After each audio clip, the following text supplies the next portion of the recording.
নমস্কার বন্ধুরা, শুভ সকাল। রোজকার মতো আজকেও কাজে বেরিয়ে গেছিলাম। বেরিয়ে সকাল সকাল একটা ডাক্তারবাবুর চেম্বারে যেতে না যেতে বৃষ্টি শুরু। কিছুক্ষণ দাঁড়িয়ে রইলাম, দাঁড়িয়ে ভাবলাম যে এবার বেরোবো, অন্য ডাক্তারবাবুর কাছে যাব দেখা করতে। দাঁড়িয়ে রয়েছি যথারীতি, দেখছি বৃষ্টিটা আবার বেড়েই যাচ্ছে। আশেপাশের পরিবেশটাও লোকজন নিঝুম একদম। আর গেছিলাম একটু দূরে, একদম এমন জায়গা যেখানে লোকজন কেউই নেই, 2-3 জন রয়েছি, তার মধ্যে বৃষ্টিটা সে বেড়েই যাচ্ছে। যাই হোক, রেনকোট পরে আবার বেরোলাম। বেরিয়ে আবার গেলাম একটা অন্য ডাক্তারবাবু চেম্বারে। সেখানে যেতে যেতে যথারীতি দেখছি পুরো ভিজে স্নান করে গেছি।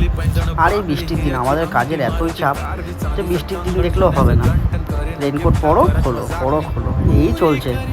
কটা দিন ধরে যে কী শুরু হয়েছে কী জানি, ভালো লাগছে না। যাই হোক, কাজ বাজ শেষ করলাম, আজকের মতো শেষ করে বেরোলাম বাড়ির পথে। বাড়ির উদ্দেশ্যে রওনা দিতে দিতে দেখছি আবার রোদ উঠে গেছে, সেই আগের মতো গরম। চলো, আজকের মতো টাটা, সবাই ভালো থেকো, সুস্থ থেকো।